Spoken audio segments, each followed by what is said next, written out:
સુરતની રાંદેર સ્થિત લાઇફલાઇન હોસ્પિટલમાં ભાગીદારો વચ્ચેનો વિવાદ હવે પોલીસ સ્ટેશન સુધી પહોંચી ગયો છે. હોસ્પિટલના પ્રમોટર અને ડિરેક્ટર ડોક્ટર હિરેન શાહ તેમજ તેમના પરિવારજનો વિરુદ્ધ લાખો રૂપિયાની છેતરપિંડી અને ઉચાપતના આક્ષેપો સાથે એફઆઈઆર નોંધાઈ છે.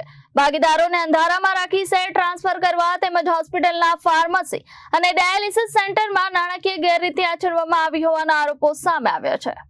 સુરતના રાંદેર વિસ્તારમાં આવેલ લાઇફલાઇન હોસ્પિટલ ફરી એકવાર વિવાદના કેન્દ્રમાં આવી છે. હોસ્પિટલના ભાગીદારો દ્વારા હોસ્પિટલના પ્રમોટર અને ડિરેક્ટર ડોક્ટર હિરેન શાહ તથા તેમના પરિવારજનો સામે ગંભીર આક્ષેપો કરવામાં આવ્યા છે.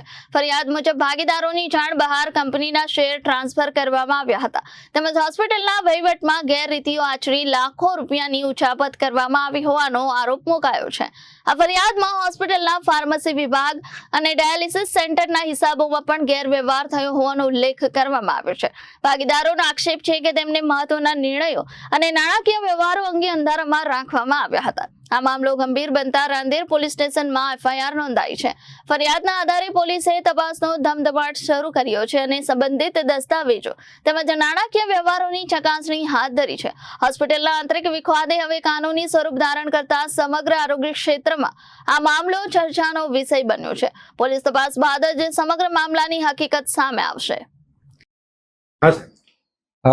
હું છું ડોક્ટર નૈનેશ પટેલ, લાઇફલાઇન હોસ્પિટલમાં.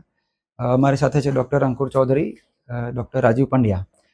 લાઇફલાઇન હોસ્પિટલની અમારી શરૂઆત થઈ હતી 2013માં, જ્યારે ડૉક્ટર હિરેન શાહ, અમે 3 ડૉક્ટર અને બીજા ડૉક્ટરો સાથે અમે ટીમ બનાવીને હોસ્પિટલ ચાલુ કરેલી 2013માં. બધું બરાબર ચાલતું હતું.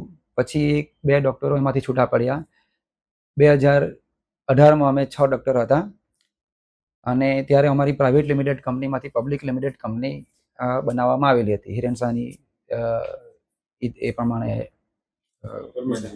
એમણે મૂકેલું હતું પરમિશન માટે. એ રીતે પછી જ્યારે 6 ડૉક્ટર હતા ત્યારે અમારા શેર જ્યારે પ્રાઇવેટ લિમિટેડમાંથી પબ્લિક લિમિટેડમાં કરવામાં આવી ત્યારે 1 કરોડનું ભંડોળ ઊભું કરીને અમે લોકો એક સરખા 16.66% પાર્ટનર હતા અને આ પહેલેથી નક્કી હતું કે બધા પાર્ટનર એક સરખા રહેશે. એ રીતે પછી એમાંથી 2020માં અને 21માં ડૉક્ટર રામચંદ્ર પટેલ અને ડૉક્ટર અરવિંદ પટેલ સાહેબની રેઝિગ્નેશન આવ્યું અને એમણે કંપનીમાંથી ડિરેક્ટર તરીકે રિઝાઇન આપ્યું અને એ તે બોર્ડમાં નક્કી થયું કે એમનું જે પણ શેર છે એ બાકીના 4 ડૉક્ટરમાં એક સરખા ભાગે વેચવામાં આવશે. એનું બોર્ડ રિઝોલ્યુશન પાસ થયું. બોર્ડ રિઝોલ્યુશન અને એના જે જરૂરી દસ્તાવેજો, જે SH4 ફોર્મ અને બધી ફોર્માલિટી થઈ, પ્લસ એમના જે પણ શેરનું જે પણ વેલ્યુએશન અમારા જે CA અને એમને ગણતરી કરીને આપ્યું એ એમની મંજૂરીથી બંને ડૉક્ટરોને ચેકથી સરખા ભાગે અમે 4 ડૉક્ટરોએ પેમેન્ટ કરી દીધું.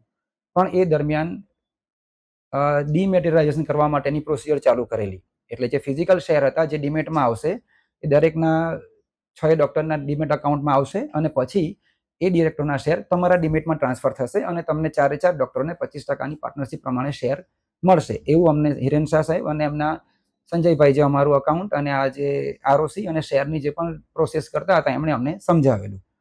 પણ એ પ્રોસેસ 2021થી લઈને 2023 સુધીમાં અમારું પેમેન્ટ ને બધું થઈ ગયું, પણ 2024-25 સુધી એ વસ્તુ પ્રોસેસ પૂરી થઈ નહીં. અમારી વારંવાર રિક્વેસ્ટ કરવા છતાં પણ અમને એવું જ કીધું કે અંડર પ્રોસેસ છે, થઈ જશે એમ કરીને ટાઈમ જતા હતા.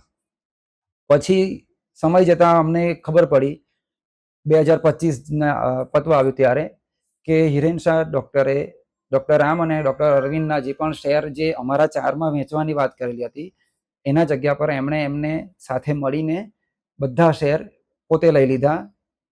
સાથે સાથે એમના વાઈફ, એમના સિસ્ટર, પછી એમના એક મિત્ર, એમના ફાધરના નામે વેચી લીધા. બીજા એક ડૉક્ટર છે અમારા સંકેત મહેતા, એમની પાસે પણ શેર હતા થોડા, એમના પણ શેર એમની સમજાવીને લઈ લીધા. કોઈ પણ જાતની બોર્ડ મિટિંગ, બોર્ડ અપ્રુવલ કે ફોર્માલિટી જે અમારે કંપની પ્રમાણે કરવાની હોય, ટૂંકમાં અમને અંધારામાં રાખીને બધા શેર લઈ પોતે 50%થી વધારે શેરના અને કંપનીના માલિક બની ગયા, જે કાયદાકીય વિરુદ્ધ હતું. એના માટે અમારે પછી તપાસ થઈ, અમે અરજી કરી ઇકોસેલમાં. એ તપાસ સાથે સાથે અમને વધારે જાણવા મળ્યું કે હોસ્પિટલની અંદર જે ફાર્મસી ચાલતી હતી એમની, એ એમના ભાઈઓના નામે એ પોતે જ ચલાવતા હતા. હોસ્પિટલમાં ડાયાલિસિસ યુનિટ ચાલે છે, એ પણ ભાઈઓના નામે એમની જ પાર્ટનરશિપ હતી એમની સાથે. અને એ બધું તપાસમાં જાણવા મળતા અમે પછી આજે કાયદાનો સહારો લીધેલો હતો. અમારા વડીલો અને અમુક મોટા ડોક્ટરો અને પોલીસની પણ મધ્યસ્થીથી એમણે એવું કીધેલું હતું કે ભાઈ ડોક્ટરોની મેટર છે, હોસ્પિટલ છે, પ્રતિષ્ઠિત હોસ્પિટલ છે, તો તમારા લેવલે સમાધાન થકી જો નિકાલ આવતો હોય તો તમે કરી જુઓ. એના માટે અમે ઘણા પ્રયાસો કર્યા, 5 થી 6 મીટિંગ પણ થઈ, પણ અમને પ્રોપર કોઓપરેશન ના મળવાને કારણે સમાધાન ના થઈ શક્યું અને છેવટે અમારે આ કાયદાનો સહારો લેવા માટે અરજી કરવી પડી અને આજે એ અરજીના કારણે એમની એફઆઈઆર રજીસ્ટર થઈ ગઈ છે અને હવે કાયદા પ્રમાણે જે પણ આગળ પ્રોસેસ થશે એ પ્રમાણે હવે અમારે ન્યાય માટે રાહ જોવાની છે. એના માટે એ દરમિયાન તમારા માધ્યમ થ્રુ હું મારા દર્દીઓને બધાને આશ્વાસન આપવા માંગુ છું કે જે પણ અમારી કંપનીની જે પણ આ મેટર છે એ કાયદા પ્રમાણે કાયદાકીય રીતે ચાલશે. કોઈ પણ દર્દીને કોઈ પણ રીતે ટ્રીટમેન્ટ રિલેટેડ, સારવાર રિલેટેડ કે સર્વિસ રિલેટેડ કઈ જ પ્રોબ્લેમ નહીં આવે. અમે અહીંયા જ છીએ, હાજર જ છીએ, બધા ડૉક્ટરો અમારે બેઠા જ છે, અમારી આખી ટીમ સાથે જ છે. કોઈ પણ દર્દીને નોર્મલ હોય, ઇમરજન્સી હોય, ઓપરેશન હોય, દરેક રીતે જે પ્રમાણે આપણે પહેલેથી ટ્રીટમેન્ટ સારી રીતે આપતા આવ્યા છે, આપણી હોસ્પિટલની જે આજે રેપ્યુટેશન એ જ છે કે અહીંયા દર્દી સારી રીતે ટ્રીટ થઈને જાય છે, સારી સારવાર મળે છે અને બજેટ ફ્રેન્ડલી છે. તો એ જ પ્રમાણે દરેક દર્દીને આજ સાથે હજી પણ અમે આજ રીતે સેવા આપતા રહીશું. Bureau report Janadesh news, Surat.